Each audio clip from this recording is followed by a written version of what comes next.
Haifa je od ponedeljkovega poznega popoldneva začasno bivališče vijoličaste odprave. Pripomb nad razmerami ni bilo. Izraelci so zelo gostoljubni, organizacija ne šepa, moteča je le neznosna vročina. V sredo ob 20:05 po slovenskem času pa bo šlo zares. 90 minut, ki jih nestrpno pričakujemo. 90 minut, v katerih se bo iskala pot do boljšega izhodišča pred povratnim dvobojem v Ljudskem vrtu. Pa evo, ambicije su u prvom redu da prođemo Makabi.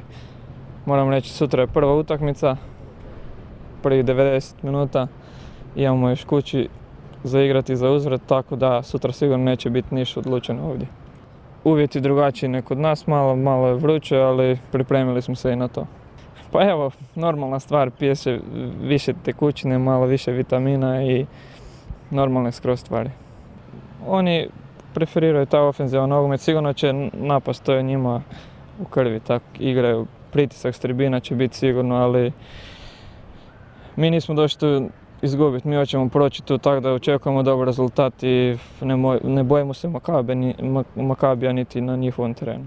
Predstavitev prizorišča tekme ima največ skupnih točk s turizmom in nogometom. Pristanišče Haifa je najstarejše na sredozemski obali Izraela. Priljubljeno letovišče šteje 265.000 prebivalcev. Največ jih prihaja do spodobnega zaslužka iz dejavnosti povezanih s turizmom. Število ljudi v mestu pa se krepko poveča, ko hotelske zmogljivosti zapolnijo turisti iz Evrope in ZDA. Ne le po turistični, tudi po nogometni plati je mesto našega nasprotnika zelo razvito, z bogato tradicijo. Do te mere, da velja za vse v tukajšnjem okolju Makabi pred dvobojem slovenskim prvakom za izrazitega favorita.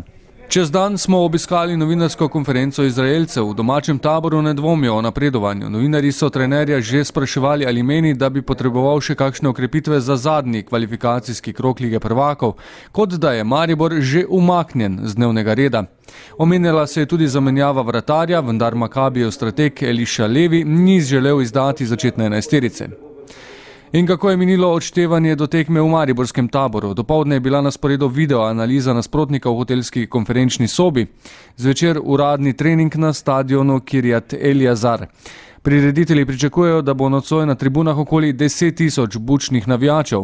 Kako se bodo ob podpori s tribun Izraelci podali v boj? Mislim, da bojo štartali zelo ofenzivno.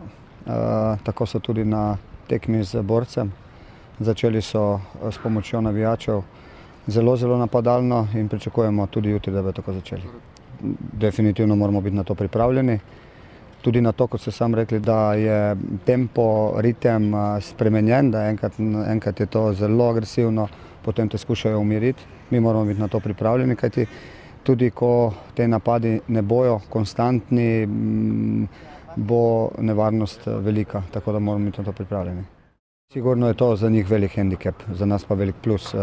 Dva centralna zvezna igralca, dva, katera razbijata igro nasprotnika, katera pokrivata hrbet tem napadalcem, ne morata igrati zaradi kartonov, to je sigurno za njih velik deficit in pa kapetan, najboljši igralec.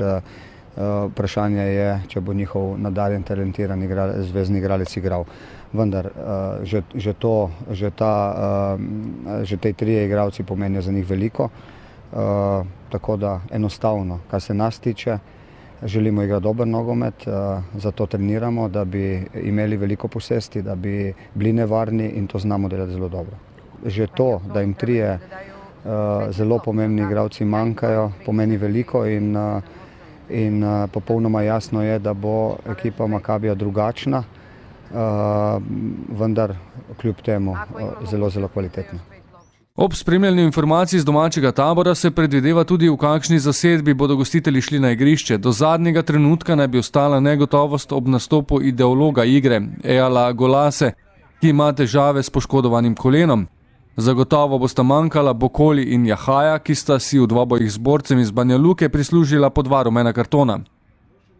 Drugo gostovanje nogometašev slovenskega prvaka v letošnjem evropskem pokalnem tekmovanju bodo lahko spremljali tudi gledalci v domovini, ob neposrednem prenosu na drugem programu Televizije Slovenije od 20 naprej, ko se bo skušalo priti do podviga na oba načina, da se ne dobi gola oziroma da se ga doseže.